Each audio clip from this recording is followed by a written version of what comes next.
అండి ఇవాళైతే మనం నోట్లో వేస్తే కరిగిపోయేలా రవ్వ లడ్డు అయితే ప్రిపేర్ చేసుకుందాం వచ్చేయండి. ఎంతో బాగుంటాయి, చిన్నపిల్లలు కూడా చాలా ఇష్టంగా తింటారు. దీనికోసం అయితే డ్రై ఫ్రూట్స్ సన్నగా చాప్ చేసుకొని పక్కన పెట్టుకున్నాను. ప్యాన్లో 2 స్పూన్ల నెయ్యి వేడి చేసుకొని డ్రై ఫ్రూట్స్ అన్నీ ఫ్రై చేసుకున్నాను. ఇవన్నీ బాగా ఫ్రై అయిన తర్వాత 1 కప్పు బొంబాయి రవ్వ కూడా ఇందులో యాడ్ చేసుకొని, 1 స్పూను నెయ్యి కూడా యాడ్ చేసుకొని బొంబాయి రవ్వని మంచి అరోమా వచ్చే వరకు ఫ్రై చేసుకుంటున్నాను.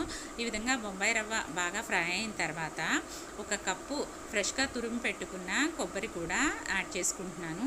ఇలా కొబ్బరి కూడా యాడ్ చేసుకున్న తర్వాత బాగా మిక్స్ చేసుకుంటూ ఫ్రై చేసుకోవాలి. తర్వాత ఇందులో 1.5 కప్పు షుగర్ కూడా యాడ్ చేసుకుంటున్నాను.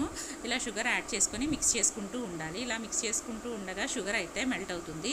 ఇలా షుగర్ మెల్ట్ అయ్యి ఇలా దగ్గరకు అవుతుంది. ఇప్పుడు ఇందులో కొంచెం మిల్క్ కూడా యాడ్ చేసుకుంటున్నాను. ఇలా మిల్క్ కూడా యాడ్ చేసుకున్న తర్వాత మిక్స్ చేసుకోవాలి. ఇలా మిక్స్ ఉంటే షుగర్ బాగా కరుగుతుంది. ఇలా కరుగుతుంది. ఇప్పుడు దీన్ని బాగా దగ్గరకు అయ్యే వరకు కుక్ చేసుకోవాలి.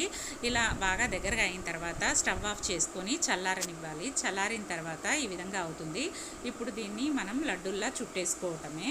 ఈ విధంగా అయితే లడ్డూల్లా చుట్టేసుకోవాలి. అంతే, మనకి టేస్టీ అయిన రవ్వ లడ్డూలు అయితే రెడీ అయిపోతాయి. ఎంతో బాగుంటాయి. మీరు కూడా తప్పకుండా ట్రై చేయండి. మీకు ఈ వీడియో నచ్చితే ప్లీజ్ సబ్స్క్రైబ్.